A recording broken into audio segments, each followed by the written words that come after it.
Gen Z is facing the worst unemployment rate in decades. More often than not, it's literally just rejection, rejection, rejection. And it's always like the automated messages. I've only gotten like one where it's like, oh, you can do like a video interview, but that's like the first stage out of like 7 others. So no luck. So is it just a feeling that there are no jobs out there, or is Gen Z actually facing an employment problem? According to StatsCan, Canadian graduates between the ages of 15 and 24 are facing the highest unemployment rate this country has seen since the mid-90s. In January 2023, the seasonal adjusted unemployment rate in this group was 10%. Just over 2 years later, it sits at 14.2%.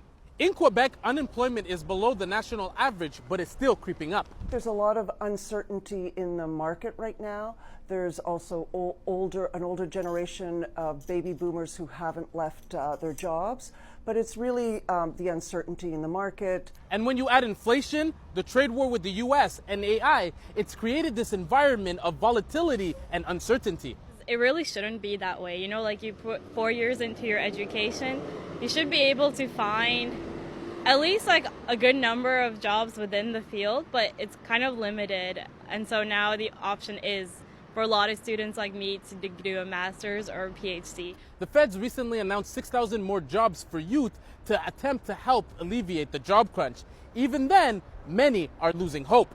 It's a little defeating because, it takes time in developing your resume to make sure, you have stuff on it to stand out, to get that interview, to even, kind of get your foot in the door, get connections and stuff like that. So getting the rejection, in which usually comes in the form of an email, it is a little defeating because we put time and effort into it. The Quebec government's pause on work visas for non-residents could open up some jobs for new graduates. But these tend to be jobs that are lower pay, but they are suitable for recent graduates because that's how you get your experience. And at this point, when it comes to internship and jobs, students say they will take whatever they can get to start advancing their careers while they wait for the oldest generation to retire. Come in. You here for the interview? Yes. You see on your resume here, you're highly qualified, Harvard 10 years. Whew. That's actually extravagant, honestly to say. But you can't get the job. What? You're not qualified, you have no experience, so you can't get the job. So, sorry, you're gonna have to leave. I am qualified. You're gonna have to leave. I have my master's I said degree. you're gonna have to leave. I didn't ask about a master's degree. Leave! Come in, sit down, come in. Well, these people are just not qualified for the job. By the way, my name is Biljit Pinchot. I come from India. That's it. You got the job. You got the job. We've been looking for someone like you. Sign here. Sign there. This really pissed me off, and it's probably going to piss you off too. A Subway restaurant in Ontario is trying to hire a temporary foreign worker to fill out their assistant management role, paying the person $37 an hour for 35 hours of work per week. And they've submitted a labor market impact assessment to prove that they need to hire a temporary foreign worker as opposed to a domestic Canadian.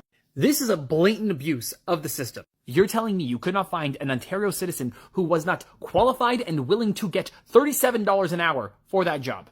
Bullshit. Education requirement, college. Experience, 7 months to less than a year. You're telling me you have to hire a temporary foreign worker for that position. For these responsibilities, you have to hire a temporary foreign worker at this hourly rate. That's $67,000 a year. That's higher than the median income of Ontario.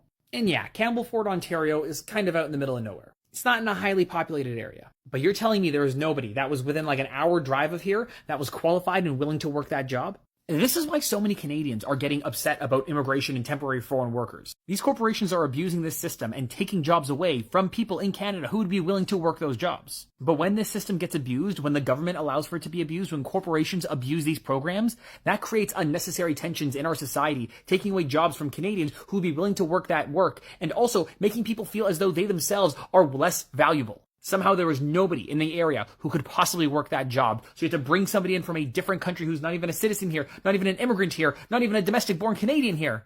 You have to bring somebody else in to work this job. This well-paying, good job. This is absolutely insane. I just don't understand.